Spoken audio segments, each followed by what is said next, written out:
On parle souvent de l'hypersexualisation de la femme, et pas de l'homme pour le coup. Et en fait, cette hypersexualisation, c'est aussi l'inverse des autres époques, c'est-à-dire que dans les époques inférieures, on va dire, la femme était un petit peu un objet qu'il fallait conserver, qu'il ne fallait pas montrer, il ne doit pas avoir de peau qui dépasse, voilà.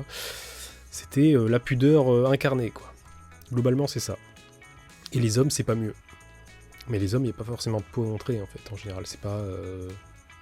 Enfin bref, vous m'avez compris. Et donc, ce côté pudeur, où on passe à quelque chose de beaucoup plus libre, bah ça crée quelque chose d'hyper, dans le sens extrême. Mais en fait, il n'y a rien d'extrême, c'est juste le retour à la normale, le retour au naturel.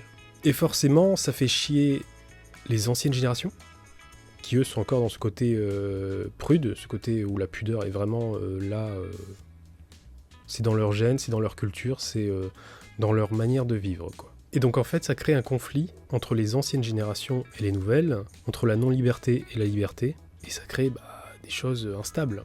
Et à côté de ça, vous avez des nouvelles générations qui s'imprègnent des anciennes, donc ça crée encore plus de problèmes. Problèmes qui ne devraient pas être là en fait, puisque c'est libre.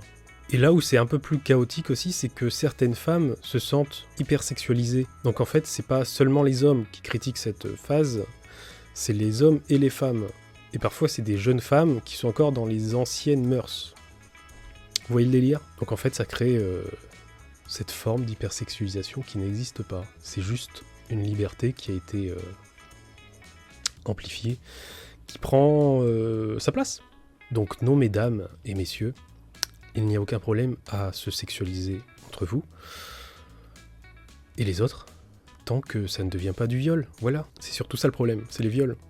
Regarder les autres, c'est pas un problème, c'est normal. Par contre, insulter les autres dans leur manière de s'habiller, ça reste du jugement subjectif. Chacun a le droit de s'habiller comme il veut, comme elle veut, c'est normal. Et je pense que le gouvernement n'a rien à dire sur la façon dont les gens doivent s'habiller. Burqa ou pas burqa, bon ça reste des réflexions de politiciens, mais on s'en branle, quoi, globalement. Parce que qui n'a pas déjà aimé regarder un homme ou une femme, en fonction de votre genre, bien entendu, de vos orientations, mais c'est naturel, c'est normal, donc... On va en découdre des mythes ici, sur cette chaîne, je vous le dis. Hein.